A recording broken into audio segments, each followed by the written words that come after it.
Welcome, everyone. It's great to be here with you today. My name is Lynne Snyder, and I'm a clarinetist in the Los Angeles area. I've been the clarinet and woodwind coach at Caltech for over 15 years, and in my long relationship with playing the clarinet, I've not only experienced times of burnout, but I've witnessed many friends struggle with this, and I've seen friends even give up altogether. So I'm excited to be here today in our very special global community of clarinetists to talk with you about how much we love the clarinet and how we can create a healthy relationship with our playing so we can recover from or avoid burnout altogether. Specifically, we're going to talk about how our passion for the clarinet fires you up or burns you out and what you can do about it. So the quick background is this. In the early 2000s, psychologist Robert Valorin developed a theory about passion, and this model helps us understand what a healthy relationship to playing clarinet looks like and how the negative spiral leading to burnout happens. Burnout can happen to anyone, career musicians, hobbyists, students, and the paradox that has me captivated is that it can be our very love for the clarinet that can drive us directly to burnout. And today we're going to find out how. So it's important that we define passion briefly because it means something different to each of us. So in psychology, it's not just that we love something. Passion is a relationship we have with a specific activity. We spend a lot of time doing it. We love it. It is valuable to us. It is motivational for us. And importantly, the activity becomes internalized, which we're going to talk about a little bit more later. So, how does this kind of passion for an activity develop? And the short answer is this. As we make our way through life, we all have the need for self-growth. And to meet this essential need, we will naturally find ourselves pursuing activities that help us feel autonomous, which just means independent and in control. We will pursue activities that we can build competence in, meaning we can get better and better at them. And we will pursue activities that provide us an opportunity for connection with others. This is just a natural part of human flourishing and growth. And so for us, the process of developing passion for the clarinet has likely happened in a few stages. See if this resonates with you. First, we select clarinet playing from among other available activities. Then we begin to enjoy playing on a deeper level. We feel like we might miss it if we couldn't do it anymore. And finally, let's talk about internalization. After we devote more and more time and energy to it, we begin to see playing the clarinet as part of our identity. So it doesn't matter whether we're pursuing the clarinet as a day job or as a hobby or somewhere in between, we can still value the clarinet deeply enough that it's part of who we are as a person. And why are we talking about this? Well, it turns out that all of these stages can either be externally controlled or autonomous. And this has a huge impact on whether we experience burnout or not. So, a common example of a controlled activity selection would be when your parents make you take clarinet lessons and you don't want to. Um, Learning to value the clarinet can also be controlled. So let's say learning an instrument was conveyed as a family value, and maybe you learn clarinet because you like it, but also because it's making your parents happy and you desire their approval. So in that situation, playing clarinet is partially externally controlled because it's providing you external validation and allowing you to avoid the disapproval of your parents. So, in the dualistic model of passion, there's two kinds of passion. There's harmonious passion, which is what results when those earlier processes on the previous screen were autonomous, when you had control over them. With harmonious passion, our sense of self-esteem is not going to depend on the activity that we're doing. And then there is obsessive passion, and that's what results when those internalization processes were controlled by external factors. Our sense of self-esteem with obsessive passion is going to depend on the activity. Before we get too far into that, though, let's emphasize that passion is not a personality trait. It's a relationship we have with clarinet playing. Nearly everybody has passion for something, and usually more than one thing. And finally, importantly, most of us are going to approach specific tasks and events in the clarinet world with both kinds of passion. It's likely we all have elements of harmonious and obsessive passion. And so, the harmoniously passionate clarinetist might be experiencing these kinds of things. Their identity as a clarinetist is not fragile. They are open to what they can learn from new experiences.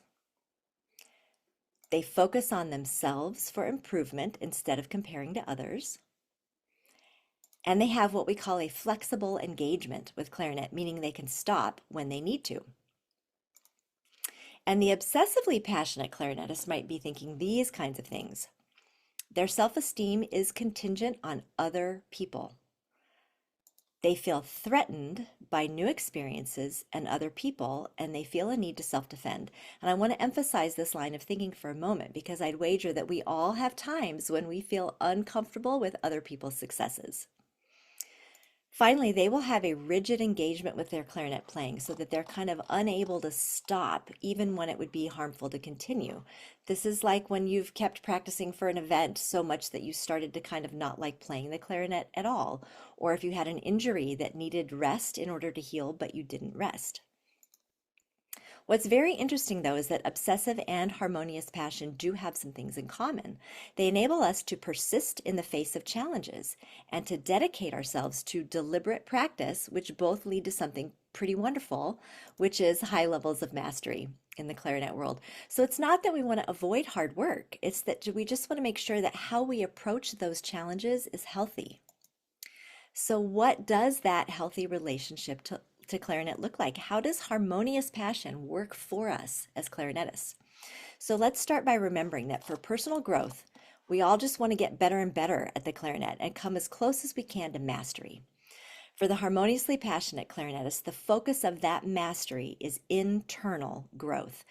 That's what's going on when you just want to improve for yourself. So, their default status on the inside is that they're already worthy of becoming competent at something, and mastery is just something they're slowly working toward. That's what the mastery goal is. It's a goal you have for yourself based on self-improvement. So when something happens like a big mistake, their internal dialogue is going to tell them that, hey, this is going to be okay. They can accept it. They realize they can learn from it, and without guilt or shame, they're going to embark on the next challenge. So while they're practicing, then they're focused on themselves. They're able to keep the sense of the outside world at bay, and this is going to help them achieve deep levels of flow and creativity and happiness. And so importantly, when they need to take a break from practicing for auditions, they can. They can immerse themselves in other activities and other responsibilities. And so they're able to fully engage in things that are not clarinet. And because of that full engagement, they reap the restorative benefits of that engagement, including nurturing their well-being. And this includes spending time with people in their life. So as a result, they're able to maintain important relationships, which in turn act as a source of support for them when times get rough. So when it's time to get back in the practice room, the harmoniously passionate clarinetist is arriving refreshed with support. They know they're a valuable person, even with imperfections, and they're fired up to keep on learning and growing. And of course, that is a cycle that feeds upon itself. So, how do we get now from the other side of the coin, from obsessive passion to being burned out?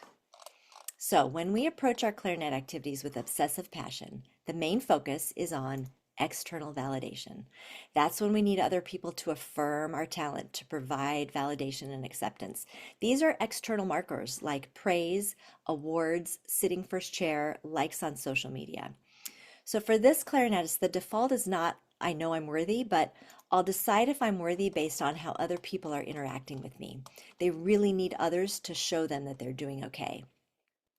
For this clarinetist, even constructive criticism is almost too painful to accept. So a public mistake is profoundly humiliating. So instead of thinking, say, hey, I can learn from my mistake, they're just going to be fixated on it and on the embarrassment.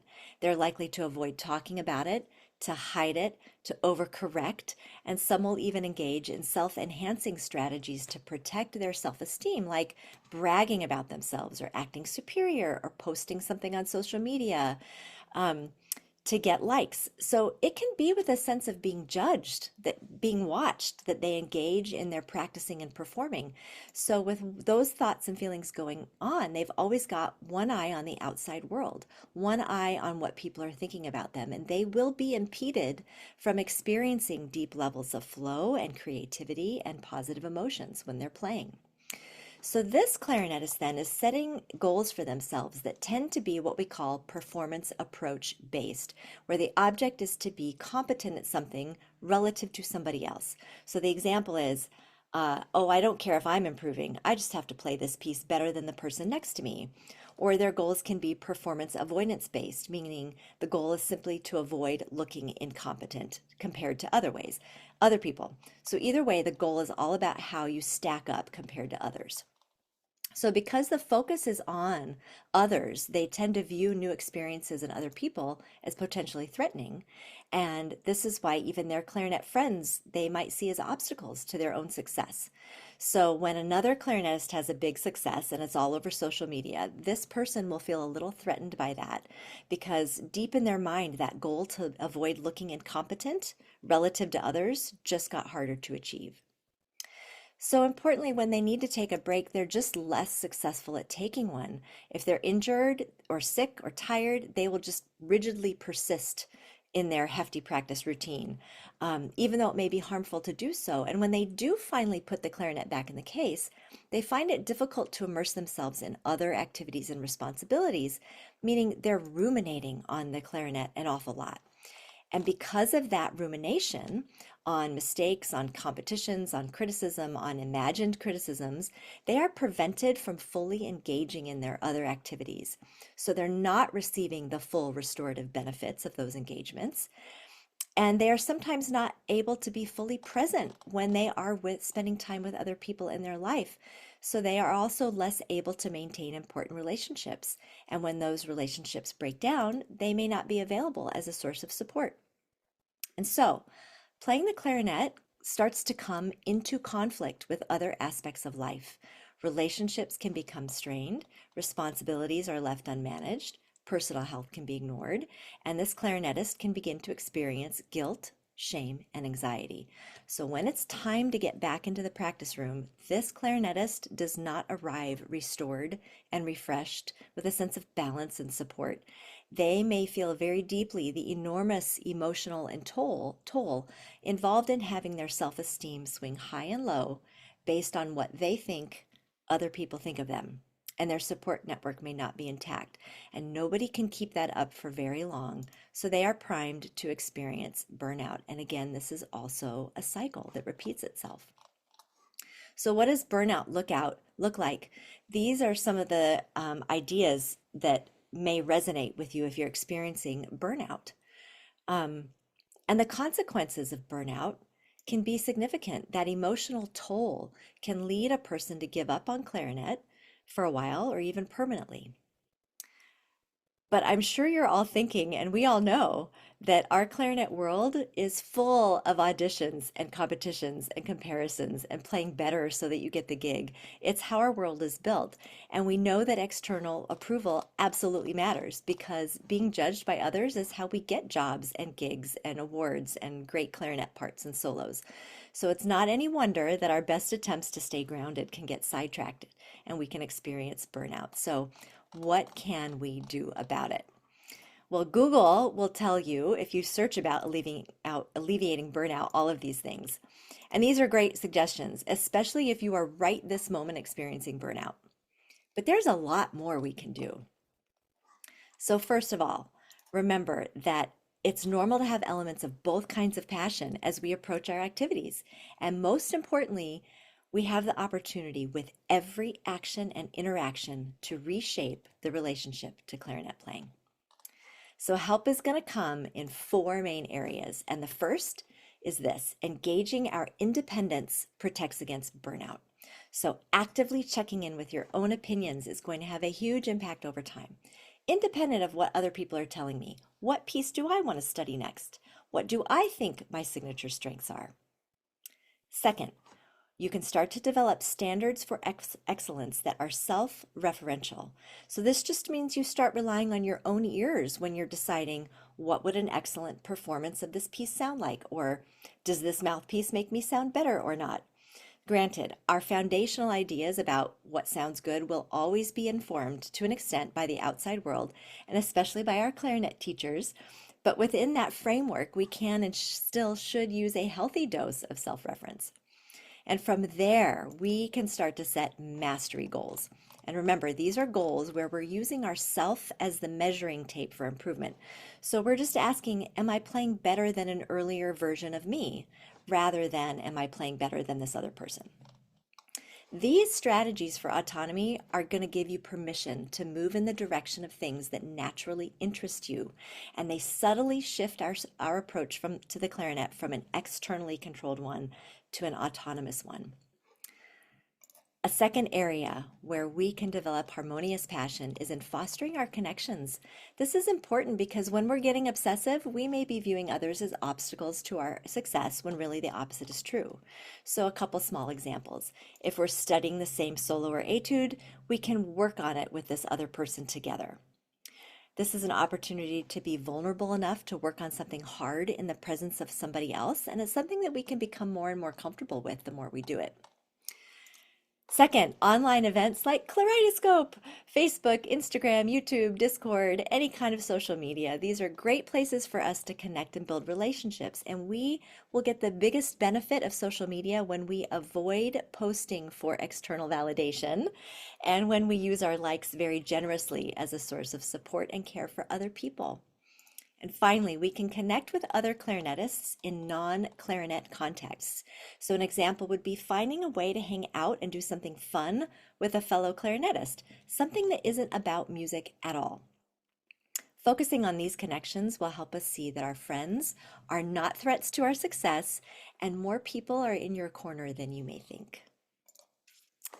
A third area where we can avoid burnout is in reframing the significance of our mistakes, because when we're being obsessive, we're going to be deeply concerned that mistakes will make us look incompetent. So first, we need to recognize that errors are entirely expected. It's not a matter of if, but when we squeak on a big solo in a big embarrassing way. Second, we can welcome mistakes as valuable signposts showing us exactly what we need to focus on for self-growth. And lastly, we need to understand that mistakes are in fact necessary. We must fail in order to learn and in order to eventually master the clarinet. And our final area to target to avoid burnout is in identity building. We all have other areas of life that require our attention and that we're passionate about. And these areas we need to attend to because doing so alleviates the all or nothing and the ruminating mindset of burnout. So we can pursue and talk about our hobbies and activities with people that we care about. We can invite our other clarinet friends to join our non-clarinet activities, which also goes back and supports your social connections. And on social media, see if you can post something that celebrates the other important parts of your identity, besides just the important clarinet ones. And here's a bonus. By actively pursuing these many things outside of clarinet that we need in life to become wonderful, not burnt out clarinetists, we're also feeding our general well-being, which is a win-win. So in closing, let's quickly review the 4 ways we can avoid the dark side of passion and avoid getting burned out. We can develop our internal reference points for clarinet goals and ideas about what constitutes excellence. Second, we can work to foster our connections to other people, especially clarinetists, and I have to say that ICA is the ideal and wonderful place to do just that. And third, we can work to reframe how we perceive our mistakes to recognize their necessity and value. And finally, we can maintain and strengthen the many facets of our identities that are not tied to the clarinet. I want to thank you for tuning into my talk today. I hope you feel you've learned a few new things and have some inspiration for how you want to approach your relationship to the clarinet in a healthy way so you can play long into the future. Thank you again, and happy practicing.